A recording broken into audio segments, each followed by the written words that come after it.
ஸ்ப்ளெண்டருக்கு quick throttle fix பண்ணுறது கொஞ்சம் risk. என்ன காரணம் அப்படின்னா, அந்த த்ராட்டில் கேபிளோட லென்த் வந்து வேரியேஷன் ஆகும். அதனாலவே ஃபிக்ஸ் பண்ணுறது கஷ்டமாக இருக்கும். ரொம்ப நாள் தேடி கண்டுபிடிச்சதுக்கப்புறம் நான் வந்து ஒரு கேபிளை வந்து கண்டுபிடிச்சிருக்கேன். வணக்கம் நண்பா, நான் உங்கள் எம்கே. நம்ம சேனல் புதுசாக இருந்தால் மறக்காம நம்ம சேனலை சப்ஸ்கிரைப் பண்ணிட்டு வாங்க. வீடியோக்குள்ளே போகலாம்.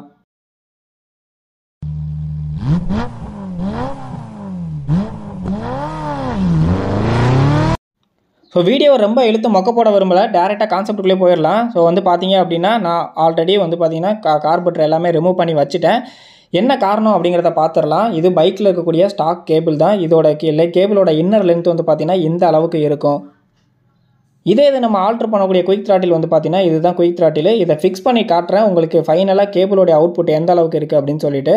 இது வந்து நம்ம ஃபிக்ஸ் பண்ணக்கூடிய புது கேபிள். ஸோ இந்த கேபிளை ஃபிக்ஸ் பண்ணி தான் நம்ம வந்து புதுசாக இப்போ வந்து ஃபிக்ஸ் பண்ண போகிறோம். டேரெக்டாக கேபிள் அறுக்காமல் எதுவுமே பண்ணாமல். பைக்கில் இருக்கக்கூடியது வந்து பார்த்திங்கன்னா ஸ்டாக் தான். அதோட லென்த் எந்த அளவு இருக்குதுன்னு பாருங்கள். மேலே காட்டுறேன், நான் எதுவுமே பண்ணலை, ஸ்டாக் தான் இப்போதைக்கு ஃபிக்ஸ் பண்ணியிருக்கேன். இதில் இன்னொரு பிரச்சனையும் இருக்குது, அதனால நான் ஸ்டாக்குக்கு போயிட்டேன். அது என்ன பிரச்சனைங்கிறது இந்த வீடியோவில் டீட்டெயிலாக சொல்கிறேன். ஸ்கிப் பண்ணாமல் வீடியோவை முழுசாக பாருங்கள். ஓகே, இதுதான் குயிக் த்ராட்டில். நம்ம வந்து இப்போ வந்து பார்த்திங்கன்னா அது கூடயே வரக்கூடிய கேபிளை வந்து ஃபிக்ஸ் பண்ணியிருக்கோம். இப்படி தான் இருக்கும். நீங்கள் ஃபைனலாக மேலே ஃபிக்ஸ் பண்ணிங்க அப்படின்னா கேபிளோட டோட்டல் லென்த்து ஃபைனலாக எவ்வளோ மிச்சம் இருக்குன்னு பாருங்கள். இந்த அளவுக்கு தான் இருக்கும். இது பழைய 2 ஸ்டோக் RX சுசிக்கு வந்து கரெக்டாக இருக்கும். பட் ஸ்ப்ளெண்டருக்கு இந்த அளவுக்கு இன்னர் இருந்தால் பத்தாது. இந்த இதில் பார்த்தீங்கனாலே தெரியும் எந்த அளவுக்கு அதிகமாக இருக்குதுன்னு சொல்லிட்டு. இந்த காரணத்தினால தான் ஸ்ப்ளெண்டருக்கு ஃபிக்ஸ் பண்ண முடியலை. பட் ரீசெண்டாக எல்லாருமே அந்த அவுட்ரு ஸ்லீவை கட் பண்ணி எப்படியோ ஆல்ட்ரு பண்ணி ஃபிக்ஸ் பண்ணிடுறாங்க. பட் இந்த குயிக் த்ராட்டிலோட கேபிளோட குவாலிட்டியும் கொஞ்சம் கம்மி தாங்க. அதுக்கு ஒரு சொல்யூஷனாக தான் நம்ம இந்த கேபிளை வந்து கண்டுபிடிச்சிருக்கோம். இதை எப்படி நம்ம ஃபிக்ஸ் பண்ண போகிறோம் அப்படின்னு பார்த்துடுறோம். பட் இதை வந்து அந்த மெட்டல் டைட்டானா டைப் இருக்கக்கூடிய குயிக் த்ராட்டில் வந்து ஃபிக்ஸ் பண்ண முடியாது. இப்போ நம்ம பழையபடி பங் அப்படிங்கிற குயிக் த்ராட்டில் தான் எடுத்திருக்கோம். இதில் தான் ஃபிக்ஸ் பண்ண போகிறோம். ஃபஸ்ட்டு நான் அதை எப்படி ட்ரை பண்ணுங்கிறத ஸ்டெப் பை ஸ்டெப்பாக காட்டுறேன். நம்ம தனியாக கேபிள் வாங்குறப்ப டேரெக்டாக ஃபிட் பண்ணுற மாதிரி தான் இருக்கும். இந்த மாதிரி ஃபுல் செட்டாக வாங்கினீங்கன்னா இதில் அட்ஜஸ்ட் பண்ணுற ஒரு நட்டும் வரும். பட் கேபிளாக வாங்குறப்ப நீங்கள் டேரெக்டாக தான் ஃபிட் பண்ணுற மாதிரி இருக்கும்.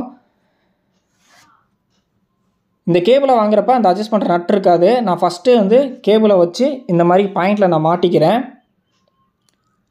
அதுக்கப்புறம் இந்த த்ராட்டிலில் வந்து இந்த மாதிரி இன்னர் ஒரு ரிங்கு ஒன்று வரும். அதையும் நம்ம ப்ராப்பராக ஃபிக்ஸ் பண்ணிடலாம். ஃபிக்ஸ் பண்ணிவிட்டு நம்ம டோட்டலாக எவ்வளோ லென்த்து மிச்சம் இருக்குது அப்படிங்கிறத பார்த்துடலாம். நானும் எவ்வளவோ கேபிளை கம்பேர் பண்ணி பார்த்தேன். எனக்கே எவ்வளோ பேர் என்னென்னமோ ஃபிட் பண்ணுங்க அப்படின்னு சொன்னாங்க. எல்லாமே ட்ரை பண்ணி பார்த்துட்டேன். ஃபைனலாக இந்த கேபிள் தான் எனக்கு ஒர்க் அவுட் ஆச்சு. ஓகே, இப்போ நம்ம ஒரு வழியாக ஃபிக்ஸ் பண்ணதுக்கப்புறம் பார்க்குறோம். இப்போ நமக்கு வந்து பார்த்திங்கன்னா இந்த அளவுக்கு வந்து நம்ம கேபிளோட இன்னர் வந்து மிச்சம் இருக்குது. இதை நம்ம ஒரிஜினலோட கம்பேர் பண்ணுறப்ப பரவாயில்லன்னு சொல்லலாம். ஆனால் இந்த அளவு நமக்கு பத்தாது. இப்போ பைக்கோடைய ஸ்டாக்கில் வச்சு கம்பேர் பண்ணுற பாருங்கள். இந்த மாதிரி ரிங்கெல்லாம் வச்சு ஃபைனலாக எவ்வளோ மிச்சம் இருக்குன்னா இந்த அளவுக்கு தான் இருக்குது. கம்பேர் பண்ணுறப்ப பார்த்தீங்கன்னாலே உங்களுக்கு தெரியும் இந்த அளவுக்கு இருந்தாலும் நம்மளால் ஃபிக்ஸ் பண்ண முடியாது டேரெக்டாக. ஓகே, அடுத்து நம்ம என்ன பண்ணலாம் அப்படிங்கிறத பார்த்துடலாம். இந்த ரிங்கை வந்து ரிமூவ் பண்ணிவிட்டு பார்க்கலாம் அப்படின்னு சொல்லிட்டு பிளான் பண்ணியிருக்கேன். இப்போ வந்து பார்த்திங்கன்னா சென்டரில் இருக்கக்கூடிய அந்த ரிங்கை வந்து நம்ம ரிமூவ் பண்ணிடலாம். அதே மாதிரிக்கு கேபிள் வந்து வெளியே தானே இருக்குது. ஸோ அந்த கேபிளை கொஞ்சம் உள்ளே தள்ளிட்டேன்னா இன்னும் கொஞ்சம் சேவ் ஆகும்னு சொல்லிட்டு இந்த அளவுக்கு நான் கேபிளை வந்து அவுட்டர்லேருந்து உள்ளே வந்து இன்னர் சைடில் தள்ளுறேன். ஸோ இப்போ வந்து பார்த்திங்கன்னா கேபிள் கிட்டே போகும்போது இன்னர் கொஞ்சம் வெளியே வரும். இதுதாங்க கான்செப்ட்டு. கேபிள் எவ்வளோ க்ளோஸ் ஆகுதோ அந்த அளவுக்கு இன்னர் வந்து நமக்கு வந்து பெருசாக கிடைக்கும். இப்போ பார்த்தீங்கன்னா உங்களுக்கு தெரியும் இன்னர் கொஞ்சம் அதிகமாகவே இருக்கும். ஓகே, இப்போ மறுபடியும் நம்ம பைக்கோட கம்பேர் பண்ணி பார்க்கலாம். இப்போ கொஞ்சம் பெருசாக இருக்குது, கரெக்டாக இருக்கும்னு நினைக்கிறேன். இப்போ மறுபடியும் பைக்கோடையே கம்பேர் பண்ணி பார்க்கலாம். அந்த இன்னர் ஸ்லீவை எடுத்துட்டேன், இன்னர் ரிங்கை எடுத்துட்டேன். இப்போ கொஞ்சம் நமக்கு வந்து இன்னர் வந்து அதிகமாகவே கிடச்சிருக்கு. இப்போ கம்பேர் பண்ணுறப்போ இன்னும் ஒரு 1 இன்ச்சு கம்மியாக இருக்குது. ஸோ மறுபடியும் நம்ம என்ன பண்ண போகிறோம் அப்படின்னா அந்த கேபிளை இன்னும் கொஞ்சம் க்ளோஸப்பாக கொண்டு போக போகிறோம். நீங்கள் கேபிளை டோட்டலாக கிட்ட கொண்டு போகிறப்ப கேபிளை பெண்ட் பண்ணுறப்ப எந்த பிரச்சனையுமே இருக்காது. இன்னரை மட்டும் நீங்கள் ரொம்ப பெண்ட் பண்ணீங்க அப்படின்னா நாளடைவில் பட்டு தேஞ்சு கட்டாகிறதுக்கு வாய்ப்பு இருக்குது. ஸோ கேபிளே கிட்ட கொண்டு போயிட்டீங்க அப்படின்னா சேஃப்டியாக இருக்கும். ஸோ இப்போ வந்து பார்த்திங்கன்னா கேபிளையே பெண்ட் பண்ணி நம்ம க்ளோஸ்அப்பில் கொண்டு போயிட்டோம். ஸோ இதுதான் அவுட் ஸ்டார்டிங் பாயிண்ட்டு. ஸோ கரெக்டாக பர்ஃபெக்டாக செட் ஆயிடுச்சு. அந்த ரிங்கு சென்டரில் இருக்கிற ரிங்கே நம்ம ரிமூவ் பண்ணிட்டோம். இப்போ டோட்டலாக நமக்கு இன்னர் எந்த அளவுக்கு மிச்சம் வருதுன்னு பார்த்தீங்க அப்படின்னா இந்த அளவுக்கு மிச்சம் இருக்குது. இதை வந்து நம்ம ஒரிஜினலோட கம்பேர் பண்ணி பார்க்குறோம். பக்காவாக செட் ஆகுது. ஸோ இந்த செட்டப்பில் நீங்கள் போட்டிங்க அப்படின்னா கேபிளை அறுக்கணும் வைக்கணுங்கிற அவசியமே இல்லை. கேபிளை நீங்கள் ஆல்ட்ரு பண்ணி போட்டிங்க அப்படின்னா உங்களுக்கு ஒரு பயம் இருக்கும், எப்போ கட் ஆகும் அப்படின்னு சொல்லிட்டு ஒரு பயம் இருக்கும். நான் பழசை ஏன் ரிமூவ் பண்ணேன் அப்படிங்கிற காரணம் என்ன அப்படின்னா அந்த குயிக் த்ராட்டிலோட வரக்கூடிய கேபிள் அந்தளவுக்கு குவாலிட்டியாக இருக்காது, ரஸ்ட்டாக ஆரம்பிச்சிருச்சு. பட் இந்த மாதிரிக்கு ஒரு ப்ராடக்ட்டை நீங்கள் ஒரிஜினல் ப்ராடக்ட்டை வாங்கி போடுறப்ப கேபிளோட குவாலிட்டியும் நல்லாயிருக்கும். ஸோ இந்த மாதிரி பண்ணிங்கன்னா பயம் இல்லாமல் நீங்கள் வண்டி எங்கே வேணால் எடுத்துகிட்டு போகலாம். ஃபைனலாக வந்து நமக்கு வந்து இந்த கேபிளோட அளவு செட் ஆகிடுச்சு. குயிக் த்ராட்டில் அப்படியே செட் பண்ணி பைக்கில் செட் பண்ணுறது தான் வேலை. இப்போ சில கம்பேரிசனை பற்றி கொஞ்சம் டீட்டெயிலாக பார்த்துடலாம். ஃபஸ்ட்டு வந்து அந்த த்ராட்டில் இந்த மாதிரிக்கு மெட்டல் டைட்டோனாவில் வந்து ஃபிக்ஸ் பண்ண முடியுமா அப்படின்னா முடியாது. என்ன காரணம் அப்படின்னா இந்த மாதிரிக்கு இதில் வெறும் இன்னர் மட்டும்தான் உள்ளே போகுது. நமக்கு இன்னர் மட்டும் போச்சு அப்படின்னா லென்த்து பத்தாது, கேபிளும் கிட்ட தான் போகணும், அப்படின்னா தான் பத்தும். இதில் பார்த்தீங்கனாலே உங்களுக்கு தெரிஞ்சிருக்கும். ஸோ இந்த பிளாஸ்டிக்கை பொறுத்த வரைக்கும் கேபிள் வந்து கிட்ட கொண்டு போக முடியும் பெண்ட் பண்ணி. பட் இந்த மாதிரி மெட்டல் பாடியில் கேபிளை உள்ள வரைக்கும் கொண்டு போக முடியாது. என்ன காரணம் அப்படின்னா கேபிளை உள்ள வரைக்கும் நீங்கள் கொண்டு போயிட்டீங்க அப்படின்னா இந்த இது வந்து கொஞ்சம் மேலே வந்துடும், தட்ட ஆரம்பிச்சிடும், உள்ளே போகாது. அதனால இந்த மாதிரி டைட்டோனா டைப் இருக்கக்கூடிய குயிக் த்ராட்டில் இந்த கேபிளை ஃபிக்ஸ் பண்ண முடியாது. இந்த மாதிரிக்கு மேலே பெண்ட் ஆகிறவுடைய த்ராட்டில் வந்து இதை ஃபிக்ஸ் பண்ணிக்கலாம். இந்த கேபிள் உங்களுக்கு வேணும் அப்படின்னா MK by PITSTOP அப்படிங்கிற நம்ம ஸ்டோரை காண்டாக்ட் பண்ணுங்கள். ஸோ இப்போ ரெண்டையோட கேபிளோட இதையும் கம்பேர் பண்ணுறேன். ஸோ நார்மலாக குயிக் த்ராட்டில் வரக்கூடிய க்ளோஸ்அப்பில் பார்த்தீங்கன்னா தெரியும், அதை அந்தளவுக்கு கம்ப்ரஸ் பண்ணி வச்சுருக்க மாட்டாங்க. பட் நம்ம வாங்கக்கூடிய இந்த கேபிள் வந்து பார்த்திங்கன்னா நல்லா கம்ப்ரஸ் பண்ணியிருக்கும், குவாலிட்டியும் நல்லாயிருக்கும். இது வெள்ளையாக தெரியும், அந்தளவுக்கு அலுமினியம் கெட்டியாக இருக்காது. இது வந்து பார்த்திங்கன்னா நல்லா இறுக்கமாக இருக்கும். ஸோ அதனால் லைஃப்பும் நல்லா வரும், பயப்பட வேண்டிய அவசியம் இல்லை. ஸோ குவாலிட்டி வைஸில் நல்லாயிருக்கும். ப்ராடக்ட் வேணும் அப்படின்னா MK by PITSTOP அப்படிங்கிற நம்ம ஸ்டோரை காண்டாக்ட் பண்ணுங்கள். இப்போ ஃபைனலாக நார்மலாக நம்ம பைக்கில் ஃபிக்ஸ் பண்ணுற மாதிரி தான் ஆல்ரெடி நான் ஃபிக்ஸ் பண்ணிக்கக்கூடிய அந்த ஸ்டாக்கை வந்து நான் ரிமூவ் பண்ணிடுறேன். அதுக்கு வந்து பார்த்தீங்க அப்படின்னா மேலே அந்த 2 ஸ்க்ரூ இருக்கும், அதை ரிமூவ் பண்ணிவிட்டு அந்த மோல்டை அப்படியே நீங்கள் கழட்டிட வேண்டியதுதான். அதுக்கப்புறம் அப்படியே ரிவர்ஸில் பண்ணிங்க அப்படின்னா அந்த கேபிளோடைய இன்னரை அப்படியே சைடில் தள்ளிட்டு வெளியே எடுத்துடலாம். இப்போ நம்ம செட் பண்ணி வச்சுருக்க இந்த இடத்துல வந்து க்ரீஸ் அப்ளை பண்ணுறோம். பொதுவாக வந்து த்ராட்டில் வந்து கீழே வந்து நீங்கள் கண்டிப்பாக க்ரீஸ் அப்ளை பண்ணக்கூடாது, மேலேயும் பண்ணக்கூடாது.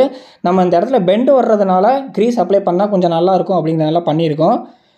பிரேக் கேபிளில் பண்ணலாமே தவிர இதில் பண்ணக்கூடாது. ஏன்னா கார்பரேட்டர் வந்து டேரெக்டாக இன்ஜினுக்கு பெட்ரோல் போகிற இடத்துல வந்து க்ரீஸ் உள்ளே போயிடுச்சுன்னா வண்டி அடைக்க ஆரம்பிச்சிடும்.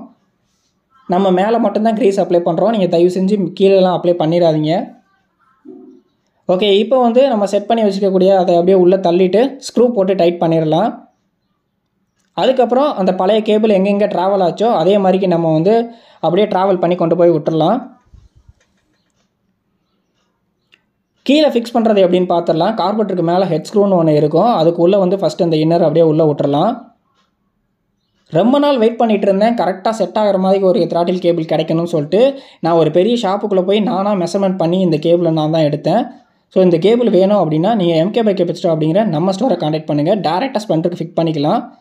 ஸோ அந்த ஹெட் ஸ்க்ரூ போட்டதுக்கப்புறம் ஸ்ப்ரிங் இருக்கும், அந்த ஸ்ப்ரிங்கை போட்டு அந்த பாயிண்ட்டை வந்து பார்த்தீங்கன்னா இந்த நீடிலுக்குள்ளே வந்து அப்படி விடுற மாதிரி இருக்கும். நீடில் வந்து சைடில் ஃபுல்லாக கட்டான மாதிரி இருக்கும், இன்னொரு சைடு கட்டான மாதிரி இருக்காது, ஒரு சைடு ஃபுல்லாக கட்டான மாதிரி இருக்கும். அந்த இடத்துல விடணும். அதே மாதிரி கார்பரேட்டருக்குள்ளே நீங்கள் விடுறதும் அந்த பாயிண்ட் இருக்குது பாருங்கள், அந்த பாயிண்ட் இந்த பாயிண்ட்டுக்கு நேராக வரணும், ஆப்போசிட்டில் விட முடியாது. கார்பரேட்டில் ஒரு சின்ன பாயிண்ட் மாதிரி ஒன்று இருக்குது பாருங்கள், அதுக்கு நேராக நம்ம அந்த கேபிள் மாட்டணும் இல்லைங்களா, அந்த பாயிண்ட் வர்ற மாதிரி உள்ளே தள்ளினீங்க அப்படின்னா ஃபுல்லாக உள்ளே போயிடும். அதுக்கப்புறம் மேலே வந்து இந்த மாதிரி ஃப்ரீயாக ப்ளே ஆகுதாங்கிறத செக் பண்ணிக்கோங்க.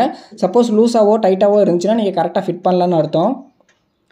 அது செக் பண்ணி முடிச்சதுக்கப்புறம் வண்டியை ஸ்டார்ட் பண்ணி ஹேண்டில் பார் அங்கே இங்கே திருப்பி பாருங்கள், ஆட்டோமேட்டிக்காக ரேஸ் ஆகுதா என்னன்னு சொல்லிட்டு.